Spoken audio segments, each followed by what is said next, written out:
پہلے کیا ہوتا تھا؟ اسلامک سٹڈیز، اس میں اسلام پڑھانا ہے. ابھی کیا پڑھاتے ہیں؟ کمپیریٹیو ریلیجن، تقابل ادیان، یہ پڑھایا جا رہا ہے. کیا ہوگا؟ مسلمان کا بچہ ہندوازم بھی پڑھے، جوڈائزم بھی پڑھے، بدھزم بھی پڑھے، سکھزم بھی پڑھے، اسلام بھی پڑھے. ٹھیک ہے جی، سارے مذہب اس کو پڑھائے جاتے ہیں. تم چوائس دے رہے ہو، لا الہ الا اللہ پڑھنے والے کو چوائس دے رہے ہو کہ تو جو چاہے ان میں سے اختیار کر. اور اللہ نے کیا فرمایا؟ ان الدین عند اللہ الاسلام، اللہ کے نزدیک دین صرف اسلام ہے. وَمَن يَبْتَغِي غَيْرَ الْإِسْلَامِ دِينًا فَلَن يُقْبَلَ مِنْهُ، جو اسلام کے علاوہ کوئی اور دین اختیار کرے گا اللہ کے ہاں وہ قابل قبول نہیں ہے. تو عذاب اس لیے آتے ہیں. اب دیکھ لیں وہ سلسلے شروع ہو چکے ہیں اور یہ بہت بڑا فتنہ ابھی اور ان کے پلانز کے اندر چیزیں شامل ہیں. ابھی کالجز کے اندر باقاعدہ بڑی بڑی یونیورسٹیوں کے اندر تو میرے بھائیوں یہ گندگی چل رہی ہے. ایک لڑکا لاہور کی ایک یونیورسٹی کے اندر وہ دعویٰ کا کام کرتا ہے. میں اس سے چند دن پہلے میرا رابطہ ہوا. وہ کہتا ہے ہماری یونیورسٹی کے اندر یہ گندگی باقاعدہ ہم جنس پرستی چل رہی ہے اور ہم احتجاج بھی کرتے ہیں. ہمارے احتجاج کو کوئی بندہ ماننے کو تیار نہیں ہوتا. یہ اسلامی جمہوریہ پاکستان. اور ہم کیا کہتے ہیں؟ بس ڈاکٹر بننا چاہیے. اللہ کے بندے، اس کا ایمان بھی تو تیرے ذمہ ہے، اس کی نمازیں بھی تو تیرے ذمہ ہیں. کل قیامت کے دن وہ کس عقیدے میں جائے گا یہ بھی تو سوچ. بہت خطرناک صورتحال ہے یہ. تو اس کا ادراک ہونا چاہیے سب کو، اور اس پر قرآنی آیات اور اللہ کے جتنے سخت عذاب کی وعید ہے یہ سارے لوگ عام کریں، لوگوں کو بتائیں. میرے بھائیوں واللہ یہ دور نہیں ہے ان باتوں پر چپ رہنے والا. یہ دور نہیں ہے ہم جنس پرستی جیسے گندگی پر چپ رہنے والا. کیونکہ آج نہ اس سے مسجد محفوظ ہے، نہ کالج، نہ یونیورسٹی، نہ ادارے. ہر جگہ کے اندر یہ گندگی پھیلائی جا رہی ہے. اور جب دین والے منہ کالا کریں گے اس کے آگے کیا رہ جاتا ہے؟ اس لیے اس کے اب اوپر اگر بند باندھ رہے ہیں، ہم ڈاکٹر ہیں نا، ہمیں پتا ہے کہ جب تک آپ ڈائیگنوز نہیں کرتے آپ علاج نہیں کر سکتے. ہم نے تو یہ پڑھا ہے بھائی.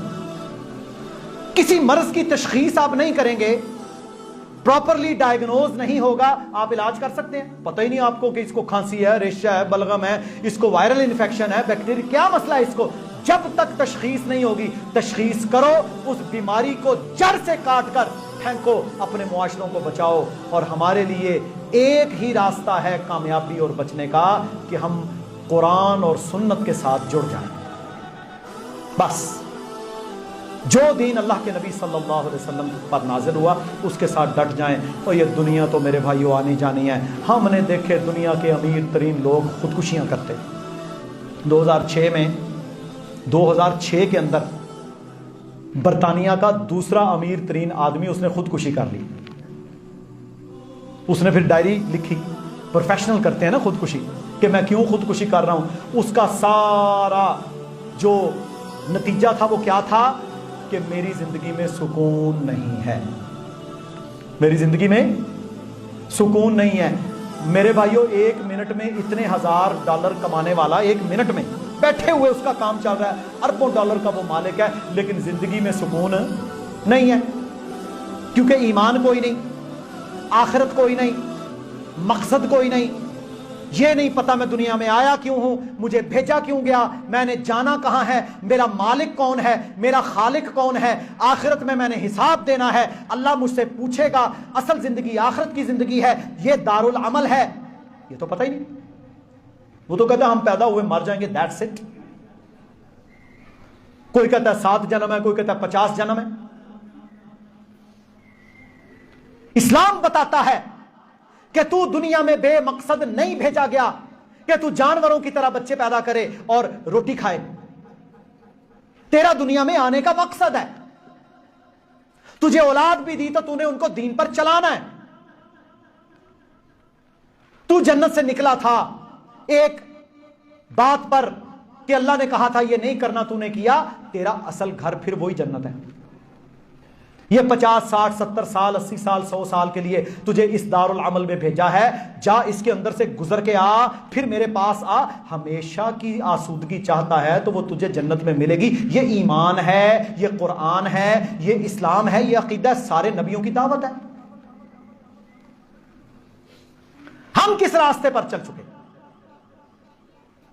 تو میرے بھائیوں، ان خطروں سے آگاہی دینا یہ بہت ضروری ہوتا ہے۔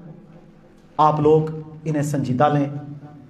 اگر ہمسائے کا بچہ کسی برائی میں مبتلا ہے تو یہ مت سوچیں کل کو آپ کا بھی ہو سکتا ہے، اور اس کا ایک ہی حل ہے، علم، قرآن کی تعلیم، اصلاح اپنے گھر سے شروع کریں۔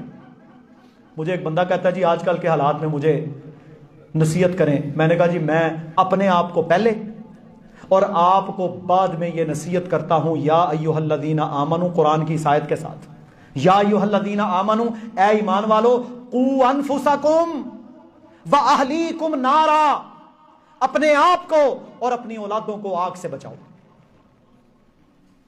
یہ ہے آج کا موٹو۔ اگر یہ نہیں کر سکو گے تو میرے بھائیوں پھر ہم ذمہ دار ہوں گے۔ اللہ رب العزت ہمیں ہر قسم کے شر، ہر قسم کے فتنے سے محفوظ فرمائے، اور ہر قسم کے فتنوں سے اللہ رب العالمین ہمیں بچا کر رکھے۔